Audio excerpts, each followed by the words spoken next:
Hello, hi, welcome back to my channel. ನಾನಿವತ್ತು ಮೆಂತೆ ದೋಸೆ ರೆಸಿಪಿನ ಶೇರ್ ಮಾಡ್ತಾ ಇದ್ದೀನಿ. ಇದು ಮಾಡೋದಕ್ಕೆ ತುಂಬ ಈಸಿ, ಹಾಗೇನೇ ಇದು ಸಾಫ್ಟ್ ಆಗಿ ಬರುತ್ತೆ. ಎಲ್ರಿಗೂ ಗೊತ್ತಿರೋ ಹಾಗೆ ಮೆಂತೆ ಆರೋಗ್ಯಕ್ಕೆ ತುಂಬ ಒಳ್ಳೆಯದು. ಇವತ್ತು ನಾನು ಹೇಗೆ ಮೆಂತೆ ದೋಸೆನ ಮಾಡ್ತೀನಿ ಅನ್ನೋದನ್ನು ಶೇರ್ ಮಾಡ್ತಾ ಇದ್ದೀನಿ. ಬನ್ನಿ ವಿಡಿಯೋನ ಸ್ಟಾರ್ಟ್ ಮಾಡೋಣ. ಅದಕ್ಕೂ ಮುಂಚೆ ಯಾರಾದರೂ ನನ್ನ ಚಾನಲ್ನ ಫಸ್ಟ್ ಟೈಮ್ ನೋಡ್ತಾ ಇದ್ದರೆ ದಯವಿಟ್ಟು ಸಬ್ಸ್ಕ್ರೈಬ್ ಮಾಡಿಕೊಂಡು ವಿಡಿಯೋನ ನೋಡಿ ಅಂತ ಹೇಳ್ತಾ ಬನ್ನಿ ವಿಡಿಯೋನ ಸ್ಟಾರ್ಟ್ ಮಾಡೋಣ. ನಾನಿಲ್ಲಿ ಒಂದು 2 ಕಪ್ ಆಗುವಷ್ಟು ದೋಸೆ ಅಕ್ಕಿನ ತಗೊಂಡಿದ್ದೀನಿ. ಹಾಗೆಯೇ ಒಂದು ದೊಡ್ಡ ಚಮಚದಲ್ಲಿ 1 ಚಮಚದಷ್ಟು ಮೆಂತೆನ ಹಾಕ್ಕೊಂಡು ಅದನ್ನು ಚೆನ್ನಾಗಿ ತೊಳೆದು 3 ರಿಂದ 4 ಗಂಟೆಗಳ ಕಾಲ ಅದನ್ನು ನೆನೆಸಿಡ್ತಾ ಇದ್ದೀನಿ. ನೋಡಿ, ನಾನಿಲ್ಲೀಗ 3 ಗಂಟೆಗಳ ಕಾಲ ಇದನ್ನು ಚೆನ್ನಾಗಿ ನೆನೆಸ್ಕೊಂಡಿದ್ದೀನಿ. ನೋಡಿ ಮೆಂತೆ ಕಾಳುಗಳು ಹೆಂಗೆ ಚೆನ್ನಾಗಿ ನೆಂದಿದೆ ಅಂತ. ಈಗ ಇದನ್ನು ಮಿಕ್ಸಿ ಮಾಡ್ಕೊಳ್ಳೋಣ. ಮಿಕ್ಸಿ ಮಾಡ್ಕೊಳ್ಳೋವಾಗ ಅಕ್ಕಿ ಮತ್ತು ಮೆಂತೆ ಜೊತೆಗೆ ಅವಲಕ್ಕಿನ ಕೂಡ ಹಾಕೋತಾ ಇದ್ದೀನಿ. ನಾನಿಲ್ಲಿ ತೆಳು ಅವಲಕ್ಕಿನ ಮಿಕ್ಸಿ ಮಾಡೋದಕ್ಕಿಂತ ಮುಂಚೆ ಒಂದು ಅರ್ಧ ಗಂಟೆ ನೀರಿನಲ್ಲಿ ನೆನೆಸಿಟ್ಕೊಂಡಿದ್ದೀನಿ.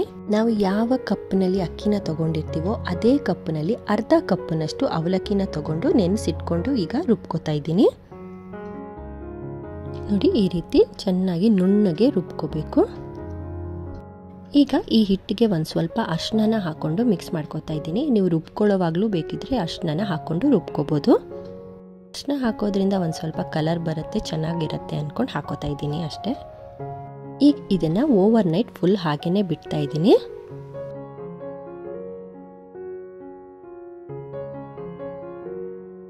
ನೋಡಿ, ಈಗ ಹಿಟ್ಟು ಈ ರೀತಿ ರೆಡಿಯಾಗಿದೆ.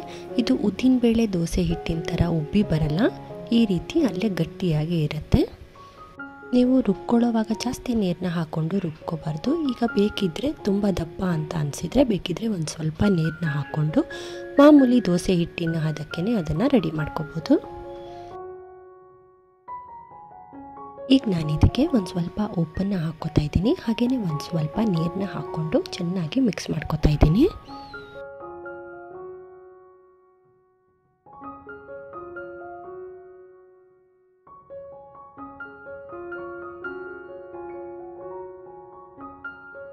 ನೋಡಿ, ಈ ರೀತಿ ಕನ್ಸಿಸ್ಟೆನ್ಸಿಯಲ್ಲಿ ಇರಬೇಕು. ಮಾಮೂಲಿ ದೋಸೆ ಹಿಟ್ಟು ಯಾವ ಕನ್ಸಿಸ್ಟೆನ್ಸಿಯಲ್ಲಿ ಇರುತ್ತೋ ಅದೇ ರೀತಿ ಹಿಟ್ಟನ್ನು ರೆಡಿ ಮಾಡ್ಕೋಬೇಕು. ಮೊದಲು ನಾನಿಲ್ಲಿ ದೋಸೆನ ತೆಳ್ಳಗೆ ಮಾಡಿಕೊಂಡು ತೋರಿಸ್ತಾ ಇದ್ದೀನಿ. ನೀವು ಈ ದೋಸೆನ ಎಷ್ಟು ತೆಳ್ಳಗೆ ಬೇಕಾದರೂ ಹಾಕ್ಕೋಬೋದು.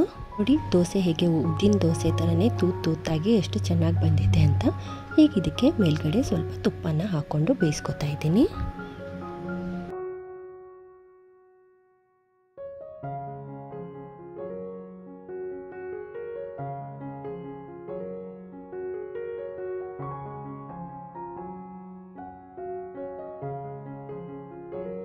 ದೋಸೆನ 2 ಕಡೆ ಚೆನ್ನಾಗಿ ಬೇಯಿಸ್ಕೋಬೇಕು.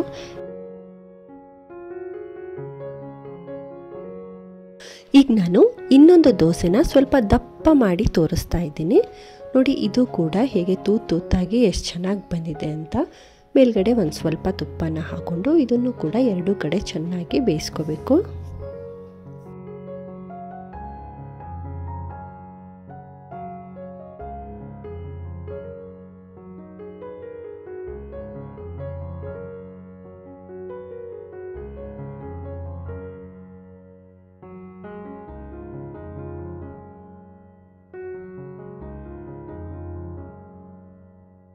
ನೋಡೋದ್ರಲ್ಲ, ಈ ದೋಸೆನ ನೀವು ತೆಳ್ಳಗೆ ಬೇಕಾದರೂ ಹಾಕ್ಕೋಬೋದು, ದಪ್ಪ ಇಷ್ಟಪಡೋರು ದಪ್ಪಗೆ ಬೇಕಾದರೂ ಹಾಕ್ಕೋಬೋದು.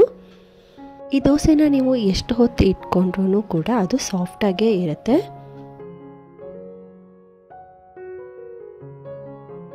ಇವತ್ತಿನ ನನ್ನ ಈ ರೆಸಿಪಿ ನಿಮಗೆ ಇಷ್ಟ ಆಗಿದ್ದರೆ ದಯವಿಟ್ಟು ಒಂದು ಲೈಕ್ ಮಾಡಿ, ಕಮೆಂಟ್ ಮಾಡಿ ತಿಳಿಸಿ. ಮುಂದಿನ ವಿಡಿಯೋದಲ್ಲಿ ಮತ್ತೆ ಸಿಗ್ತೀನಿ. ಅಲ್ಲಿವರೆಗೂ ಟೇಕ್ ಕೇರ್, ಬಾಯ್.